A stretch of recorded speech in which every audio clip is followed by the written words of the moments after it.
അപ്പോൾ ഇന്ന് നമ്മളൊരു കൂൺ വിഭവമാണ് തയ്യാറാക്കിയെടുക്കുന്നത്. കൂൺ കൊണ്ട് എങ്ങനെ നല്ലൊരു സുക്ക തയ്യാറാക്കിയെടുക്കാമെന്നാണ് നമ്മൾ ഇന്ന് വീഡിയോയിലൂടെ നോക്കാൻ പോകുന്നത്. ആദ്യമായി ഒരു പാൻ ചൂടാക്കി 2 ടേബിൾ സ്പൂൺ എണ്ണ ഒഴിക്കുക.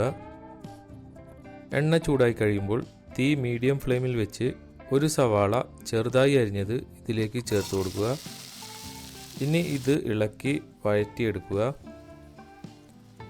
സവാള മീഡിയം ബ്രൗൺ കളർ ആകുന്നത് വരെ വഴറ്റിയെടുത്താൽ മതിയാവും. ഇതിപ്പോൾ ആയിട്ടുണ്ട്.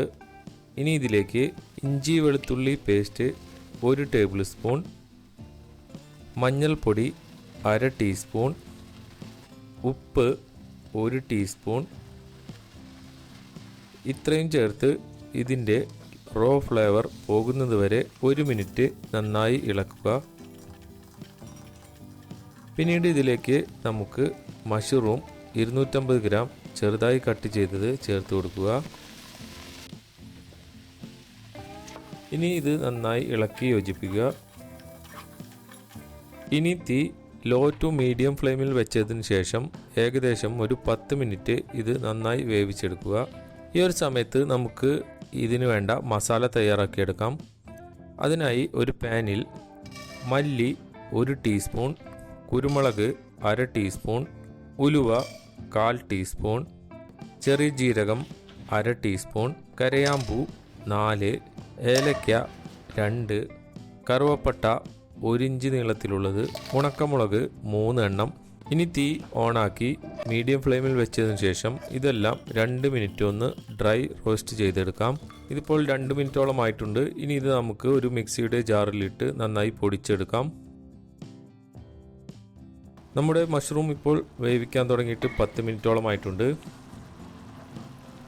ഈ ഒരു സമയമാകുമ്പോൾ നമുക്കിതിലേക്ക് ഒരു തക്കാളി ചെറുതായി അരിഞ്ഞത് ചേർത്ത് നന്നായി ഇളക്കി യോജിപ്പിച്ചതിന് ശേഷം 3 മിനിറ്റോളം ഇതൊന്ന് വേവിച്ചെടുക്കാം.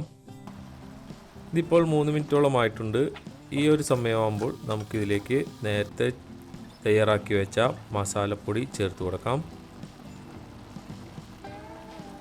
ഇനി ഇതൊന്ന് നന്നായി ഇളക്കി യോജിപ്പിച്ചതിന് ശേഷം ഒരു 3 മിനിറ്റ് കൂടി ഇതൊന്ന് നന്നായി വേവിച്ചെടുക്കാം. ഇനി ഇതിലേക്ക് നമുക്ക് വേപ്പില 1 തണ്ട്, പച്ചമുളക് 2 എണ്ണം ചെറുതായി അരിഞ്ഞത് എന്നിവ ചേർത്ത് ഒന്ന് നന്നായി ഇളക്കി യോജിപ്പിക്കുക. 1 മിനിറ്റിന് ശേഷം മല്ലിയില 1 ടേബിൾ സ്പൂൺ ചെറുതായി അരിഞ്ഞത് കൂടി ചേർത്ത് കൊടുത്ത് നമുക്കിതൊന്ന് ഇളക്കി യോജിപ്പിക്കാം. നമ്മുടെ മഷ്റൂം സുക്ക ഇവിടെ റെഡിയായി വന്നിട്ടുണ്ട്. നിങ്ങളെല്ലാവരും വീട്ടിൽ ട്രൈ ചെയ്ത് നോക്കുക. നിങ്ങളുടെ അഭിപ്രായങ്ങൾ കമൻറ്റായി രേഖപ്പെടുത്തുക. വീഡിയോ ഇഷ്ടപ്പെട്ടാൽ വീഡിയോയ്ക്ക് ഒരു ലൈക്ക് ചെയ്യുക. അതുപോലെ തന്നെ ഇനിയും ഇതുപോലെയുള്ള വീഡിയോകൾ ലഭിക്കുന്നതിനായി നമ്മുടെ ചാനൽ ഒന്ന് സബ്സ്ക്രൈബ് ചെയ്ത് വയ്ക്കുകയും ചെയ്യുക. അപ്പോൾ ഇനി അടുത്തൊരു വീഡിയോയുമായി വീണ്ടും വരാം. Thanks for watching.